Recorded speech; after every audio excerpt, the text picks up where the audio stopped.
السلام عليكم ورحمة الله الأخوات، أهلا وسهلا بكم ومرحبا بكم معايا في فيديو جديد على قناتي وقناتكم مطبخ سارة. كنتمنى إن شاء الله هذا الفيديو يلقاكم بصحة جيدة وانتم كتشوفوه. اليوم إن شاء الله غنشارك معكم هذا الفيديو، غنشارك معكم فيه 4 ديال الاقتراحات من المملحات، فطائر مالحة كتجي لذيذة بزاف بحشوات مختلفة وفي نفس الوقت اقتصادية وسهل بالنسبة للمبتدئات واللي ما عمرها ما زعمات. غير زعما يا اختي وجدي شهيوات اللي يكونوا لذاذين وفي نفس الوقت ساهلين واقتصاديين. نتمنى ان شاء الله الفيديو ينال اعجابكم. الى عجبكم كيف ما العاده ما تبخلوش عليا باللايكات ديالكم، الله يجازيكم بخير. بارطاجيو الفيديو والقناه مع الاحباب، وايضا لاول مره كيشوف القناه ما تردوش بالاشتراك وتفعلوا الجرس باش يبقى يوصلكم كل جديد الوصفات والاقتراحات، ونخليكم مع الفيديو فرجه ممتعه.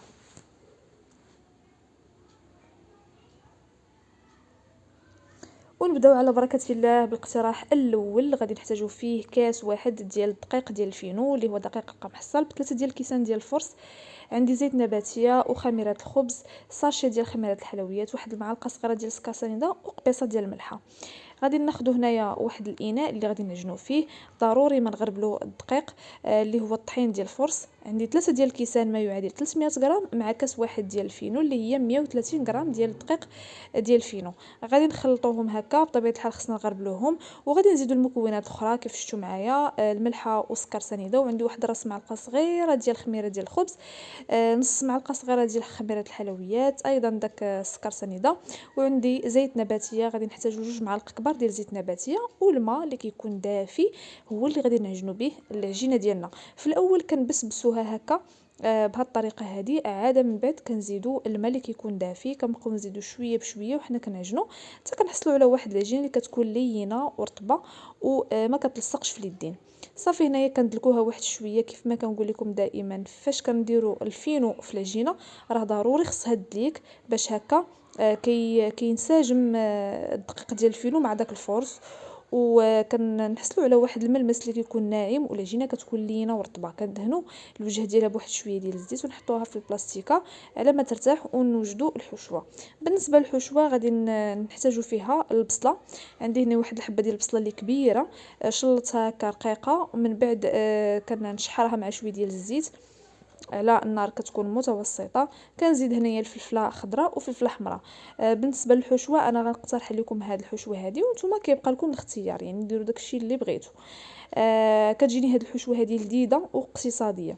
صافي هنا من بعد ما كطيب ليا داك الفلفله مع البصله وكتدبال، كنزيدو هنا كميه ديال الكفته. انا خديت هنا الكفته ديال لاداند تقريبا واحد 200 غرام ديال الكفته، كنفرتها. من بعد كنزيد العطريه فيها شويه ديال الملحه، واحد المعلقه صغيره ديال السكينجبير، نص معلقه صغيره ديال الخرقوم، ومعلقه صغيره ديال التحميره، وواحد نص معلقه صغيره ديال البزار، ونص معلقه صغيره ديال الكمون، وعندي هنايا الثومه بودر، وعندي واحد المعلقه صغيره ديال العطريه ديال الكفته. صافي هنايا غادي نخلطوا العطريه مزيان باش هكا ما كتحرقش لينا، و يعني كتدخل في داك البصله والفلفله والكفته. صافي هنا غادي نزيد شويه ديال المعدنوس اللي كان عندي كونجولي، كنخليوه حتى الاخر باش هكا كتبقى النسمه باينه ومجهده في الحشوه وكتجي لذيذه. صافي هنايا في الاخر كاع غادي ناخذ شويه ديال الكورنيشون اللي كيكون شويه مقطع رقيق، كنخليوه حتى للتالي كاع. صافي حتى كنطفيوه على الحشوه عاده باش كنزيدو داك الكورنيشون، وتقدروا تعوضوه بالزيتون اللي كيكون خضر مقطع. صافي كيف شفتوا معايا هنايا ها نتوما العجينه كيف ولات، راها تسلقات وعاطيه الطوع في الخدمه. ضروري ما تخليوها ترتاح واحد شويه. كنشكلوها على القياس اللي بغينا، يعني ضروري نتوما كتختاروهم، بغيتوهم صغيورين متوسطين. المهم انا قسمت العجينه ديالي 6 ديال الكرات بهذا القياس وبهذا الحجم. عندي واحد الزلافه فيها شويه ديال الزيت، وزلافه اخرى فيها الفينو، ومعلقه ديال معلقه تقريبا صغيره ديال الخميره ديال الحلويات، اولا ديروا ساشي ديال الخميره ديال الحلوه مع الفينو، وشويه ديال الزبده مذوبه في واحد الزلافه اخرى. الزبده انا استعملت ديال التوريق، يعني الزبده المارغرين. صافي هنايا غادي نبدا باول كره من بعد ما غطيتهم واحد شويه غير على ما وجد سطح العمل. كنطلق في الاول غير بالزيت، من بعد عاد كندير الزبده، حيت الزبده هي اللي غادي تعطينا التوراق. صافي هنايا كندير واحد الطبقه مهمه ديال الزبده، واحد رشه خفيفه ديال الفينو مخلط مع خميره الحلويات. صافي وكنلوي على الطريقه ديال المسمن العادي داك المربع. صافي هنايا بنفس الطريقه غادي ندوزو للكره الثانيه، كنطلقوها في الاول غير بالزيت حتى كتطلق رقيقه. من بعد كنديروا طبقه ديال الزبده، واحد شويه ديال الخليط ديال الفينو مع خميره الحلويات، وكنلويو على شكل مسمنه. صافي من بعد ما كنكملهم الحشوه عندي واجده، وعندي على جنب شويه ديال الفرماج، عندي موتزاريلا وفرماج احمر مخلطين. صافي هنايا كندير شويه ديال الفرماج، ومن الفوق كندير الحشوه. كنجمع هكايا الاطراف بهذا الشكل هذا كيف ما كتشوفوا معايا، يعني ضروري كنجمعوهم وكنخليوهم هكايا من الجهه التحتيه. كنوضعوا المهم فاش كنغلقوا مزيان كنحطوا هاد الفطائر ديالنا على صينيه ديال الفران اللي كتكون يا اما مدهونه بشويه ديال الزيت او نفرشوا ليها بابي كويسون. صافي حتى كنكملوهم في مره عاده باش كنقرصوهم هكا شويه، يعني ضروري ما نبسطوهم بهذا السمك اللي كتشوفوا معايا باش هكا ما يجيوش معجنين من الداخل وما تكونش فيهم اللبابه. وكيف ما شفتوا معايا راه ما كيتقطعوش نهائيا، واخا كندير داك الحشوه كنسدوا عليها فاش كنجيو كنبسطوا ما كتقطعش لنا العجينه نهائيا. كندهنوا بواحد البيضه اللي شويه مخلطه بشويه ديال الخل، وكنديروا داك الفرماج هكا من الفوق وكنحطوهم كيطيبوا في الفران. بالنسبه للعافيه كتكون بالنسبه للفران كيكون سخون من قبل، والعافيه كتكون مهيله في الاول باش هكا كيطيبوا لنا من الداخل. كنخليوهم حتى كيتحمروا على خاطرهم، ومن بعد غادي نوريكم الشكل النهائي ديالهم وندوزو للاقتراح الثاني اللي كيتكون من جوج زلايف ديال الدقيق ديال الفرص وزلافه وحده ديال الدقيق ديال الفينو، وغادي نخلطهم هكا مزيان. تقدروا تعجنوا بيديكم اولا في العجانه. عندي هنايا واحد شويه ديال الخميره ديال الخبز، 2 معالق كبار ديال زيت نباتيه، معلقه صغيره ديال سكر سنيده، وشويه ديال الملحه. وبالنسبه للحليب عندي 2 كيسان ديال الحليب. صافي غادي نخلط هنايا مزيان هاد العجينه هادي غادي نديرها في العجانه تعجن، وكنكمل العجينه ديالي بالماء اللي كيكون دافي. صافي هنايا من بعد كنبقى كنزيد شويه بشويه الماء كيكون دافي كيف ما قلت لكم حتى كتعجن لي العجينه وكتكون شويه يعني مرخوفه، ما كتكونش قاصحه العجينه. بهذا القوام هذا اللي كتشوفوا معايا. من بعد كندهن لها الوجه ديالها بشويه ديال الزيت. هانتوما كيف كتشوفوا القوام راه كتكون عجينه رطبه ومدلوكه مزيان. كنخليوها كتخمر باش هكايا ندوزو نحضروا الحشوه عندنا كتكون من البصله. عندي واحد البصله متوسطه مشلضه مع خيزو كيكون محكوك في الجهه الرقيقه. تقريبا ندير واحد 3 ديال الحبات ديال الخيزو، وحبه وحده ديال الفلفله الحمراء، وحبه ديال الفلفله الخضراء. كنحركوهم هكا مزيان حتى يعني كتبان ليا هاد الخضره كيدخل فيها الطياب. عاد من بعد كنزيد الكفته. يا اما ديروا الكفته ديال البقري ديال لادان، ديروا صدر ديال الدجاج، صدر ديال بيبي، المهم كيبقى على حسب داكشي اللي كتبغيو نتوما. بالنسبه للعطريه درت شويه ديال الملح وشويه ديال البزار. عندي العطريه ديال الكفته شويه ديال التحميره، والربيع عندي المدنوس. صافي كنبقى نحرك مزيان العطريه باش ما كتحرقش دائما. وهنا في الاخير غادي نزيد الصلصه ديال الصوجا.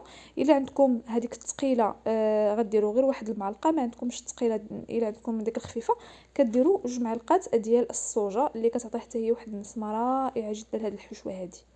وفي الاخر كنزيدوا الزيتون الخضر اللي كيكون مقطع وكنطفيو على البوطه. في هذا الاثناء كيف ما كتشوفوا معايا العجينه راها كتكون خمرات وتضاعف الحجم ديالها بهذا الشكل. يعني ضروري باش تنجح لكم العجينه او باش ينجحوا معكم هاد المخمرات هادو خص العجينه يعني تخمر مزيان حتى كيضاعف الحجم ديالها. وعاده من بعد كنخدموا بها نديروا شويه ديال الدقيق على سطح العمل وكنبقاو هكا نطلقوا في العجينه ديالنا بهذا الشكل هذا. في الاول كنعاونوا هكا بيدينا، من بعد كنديروا الدلاك. وحنا مره كنرشوا الطحين الا شفنا العجينه كتلصق كنرشوا بشويه ديال الطحين، حيت كيف ما قلت لكم العجينه كتكون طريه ومرخوفه شويه.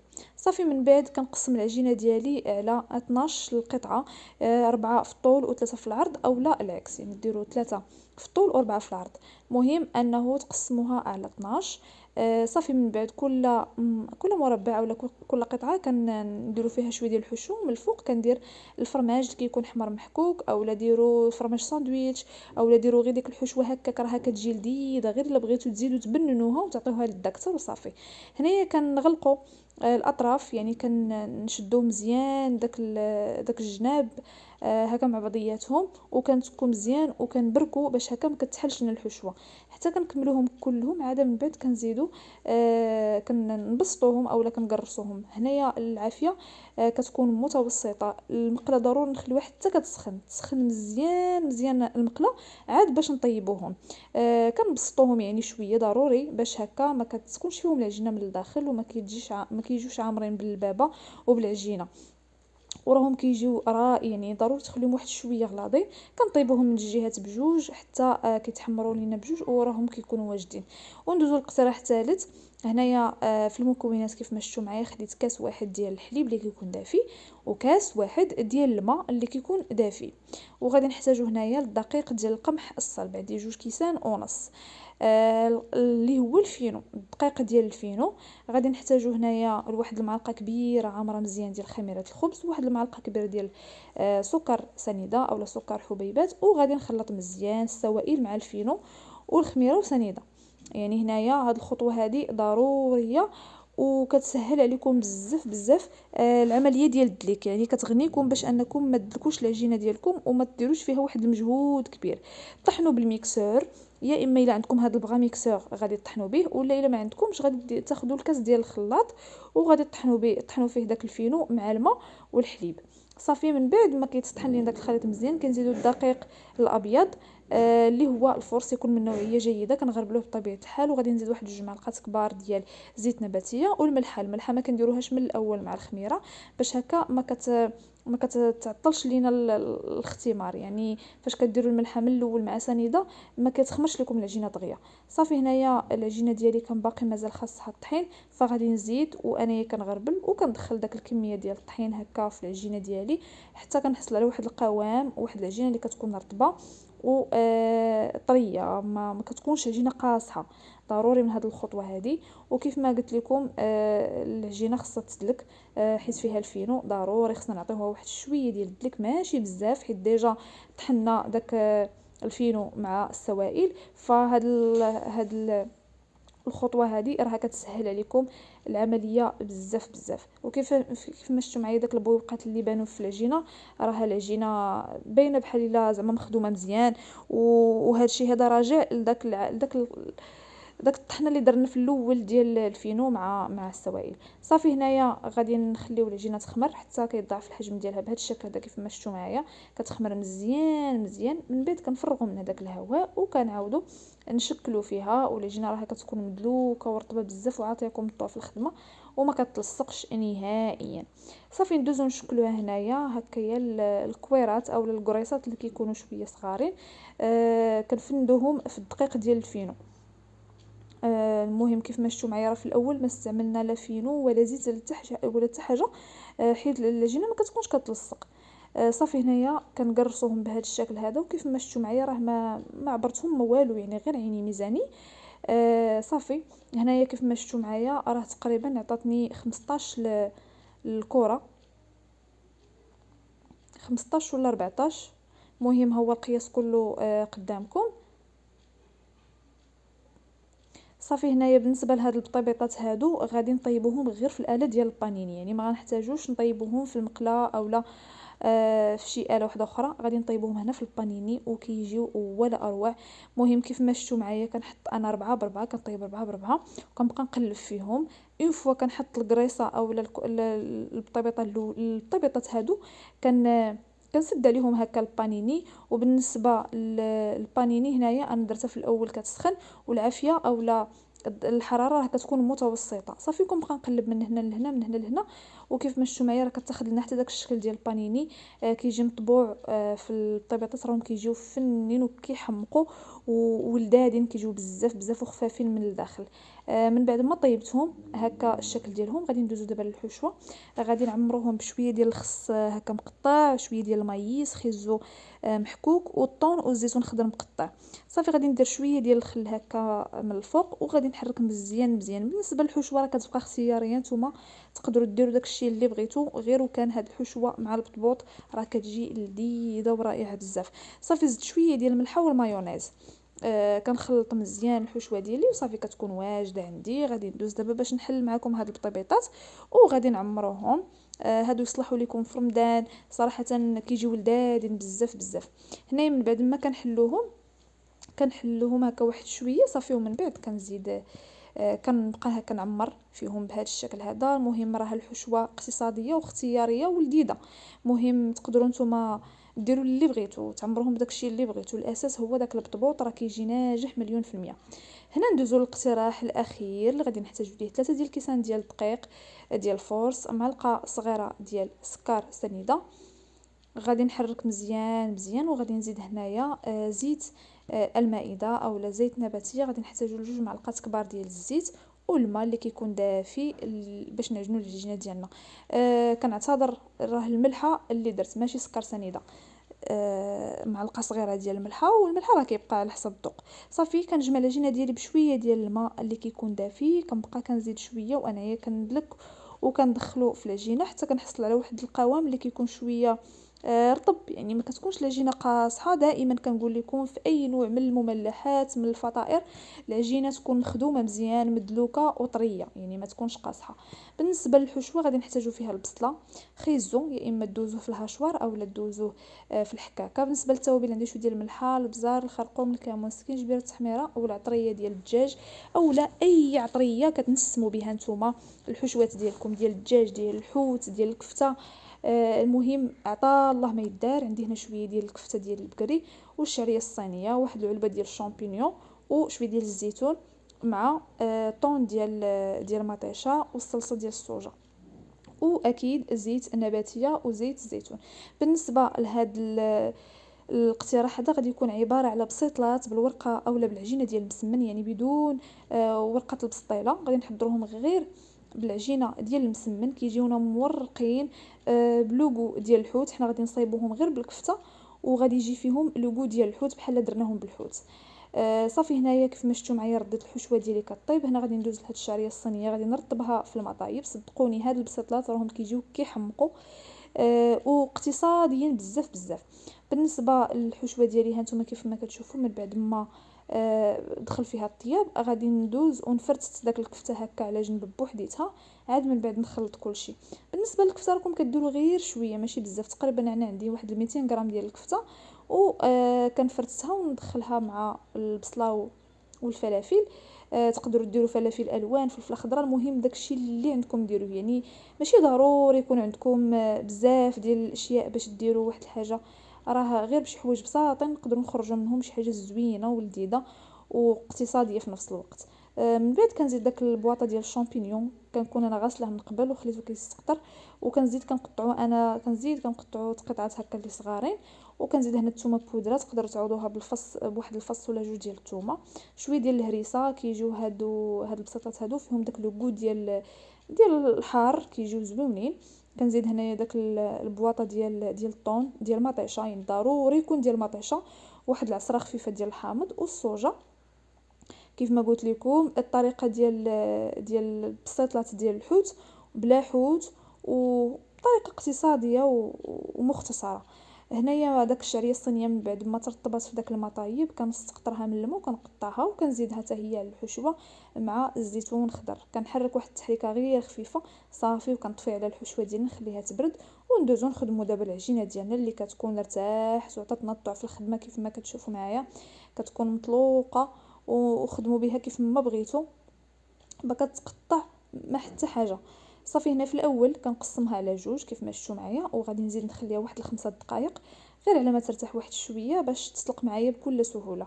كناخذ هنايا واحد شويه ديال زيت نباتيه اولا زيت المائده وكنحل الكره الاولى اولا العجينه الاولى كنطلقها هكا مزيان غير بالزيت فقط. هنايا كانت بانت ليا مازال ما عطاتنيش الطوع في الخدمه، فخليتها مازال غطيتها بالبلاستيكه وخليتها مازال واحد ل5 دقائق اخرى على ما ارتاحت. صافي كيف ما شفتوا معايا هنايا طلقت العجينه ديالي على شكل مربع بشكل رقيق. كندير لها هنايا الزبده، خديت هنايا في هاد الزليفه شويه ديال الزبده ديال المارغرين كندوبها هكا مزيان مزيان وكندير واحد الكميه منها. ومن بعد كنلوي اولا كنطوي المسمنه ديالي العجينه ديالي على شكل مسمن بهذا الشكل هذا ونخليوها على جنب. ندوز للعجينه الثانيه او الكره الثانيه وضروري العجينه ما تغطيوها بالبلاستيك بنفس الطريقه حتى هي. وكيكونوا عندي هنا جوج مسمنات كيكونوا شويه هكا كبارين، كنغطي اللي غادي نخدم بها غادي نبدا بها، والاخرى كنغطيها بالبلاستيكه. صافي هنايا هذه غادي نطلقها هكا بشويه ديال الزيت، ومن بعد كنقسمها على 9 ديال المربعات اللي كيكونوا تقريبا من نفس القياس، كنقسم 3 بالطول و3 على العرض. صافي وكناخذ هنايا القطعه الاولى. هنا ضروري ما تستعنوا يا اما بشي غلاقه ديال شي قرعه اولا شي اطار مهم، شي سيركل اللي غادي يعاونكم به باش تاخذوا لا فورم ديال هكا شي حاجه دائريه صغيره. صافي انا استعنت بهذه الغلاقه هذه ديال القرعه. كندير كميه ديال الحشو وكنغلق يعني الجنيبات، وكنضغط يعني داك العجينه اللي كتبقى ليا كنضغط وكنخليها هي من الاسفل. صافي وكنبقى كنستف، يعني الطريقه راه كنظن انها مبسطه وسهله. صافي من بعد ما كنكملهم كندهنهم بشويه ديال البيض، وكندير هكا واحد التقبه بالكوردون كندخلهم كيطيبوا. الفران كيكون سخون والعافيه كتكون في الاول واحد 15 دقيقه كنخليو العافيه كتكون شويه مجهده باش كيتورقوا لينا. من بعد كنقللوا عليهم حتى كيتحمروا من الجنيبات ومن الوجه ديالهم كنخرجوهم. هذا كيكون الشكل ديالهم. كنخرجوهم وهما باقيين سخانين، كنديروا لهم شويه ديال الفرماج هكا من الفوق اختياري، بغيتو ديروه ديروه، ما بغيتوش تقدروا تستغناو عليهم. كيجيو مورقين بحال خدمتهم بالورقه ديال البسطيله ولا الورقه ديال الفيلو بدون ورقه البسطيل، يعني كيجيو مورقين. وداك حتى داك العجينه اللي كتكون من الاسفل راها ما كتجيش هكا معجنه ولا كتجي كثيره، راه كيكون داكشي مورق وكيجيو الصراحه لذاذين بزاف بزاف بحال الا كتاكلوا في البسيطلات صغار ديال الحوت، ومصايبين بالحوت ومصايبين بورقه البسطيله. الوغ كو حنا درناهم غير بالعجينه ديال المسمن ودرناهم غير بالكفته وبالطون، وكيجيو رائعين في المذاق لذاذين. متاكده غادي يحمقوكم وغتحمقوا عليهم. وهنا بالنسبه لهاد البطيبيطات هادو من بعد ما عمرناهم كيف ما كتشوفوا الشكل ديالهم كيجي رائع. داك الشكل ديال البانيني وداك العماره ديالهم راه كتجي لذيذه بزاف بزاف، وغتعتمدوهم. انا متاكده غادي تجربوهم وغادي يعجبوكم وغتعتمدوهم في رمضان ان شاء الله بحول الله. تنوعوا بهم هكا الطبيلات ديالكم. وما نساوش المخمرات ديالنا من بعد ما طابوا من بعد ما وجدوا كيجيو بحال هكا ما كيتقطعوش نهائيا، وكيجيو رطبين ومفشفشين من الداخل. وداك الحشوه كتعطيهم واحد الطعم واحد اللذه رائعه رائعه جدا جدا. وكيف ما شفتوا معايا راه طريقه مختصره ومبسطه وما فيهاش كثرت الخدمه وكثرت المجهود. يعني في دقه واحده كتصايبوا 12 المخمره بحجم متوسط كيف ما كتشوفوا معايا، وكيجيو رائعين في المذاق. حتى داك الفرماج اللي كنديروا فيهم راه كيعطيهم واحد التعليكه وواحد اللذه رائعه، وانا متاكده غادي يعجبوكم وغادي يحمقوكم. وجربوهم وردوا عليا الخبار. هنايا غادي ندوزو حتى لهاد الفطائر اللي درنا ليهم الفرماج من الفوق. كيجيو من بعد ما كيتغاتينا وكنخرجوا من الفران كيجيو على هذا الشكل هذا. كيجيو حتى هما كيحمقوا رائعين جدا جدا جدا، وكيجيو مقرمشين ولذاذين فيهم واحد اللذه روعه روعه روعه. انا متاكده ان شاء الله بحول الله الا جربتوهم راهم غادي يعجبوكم.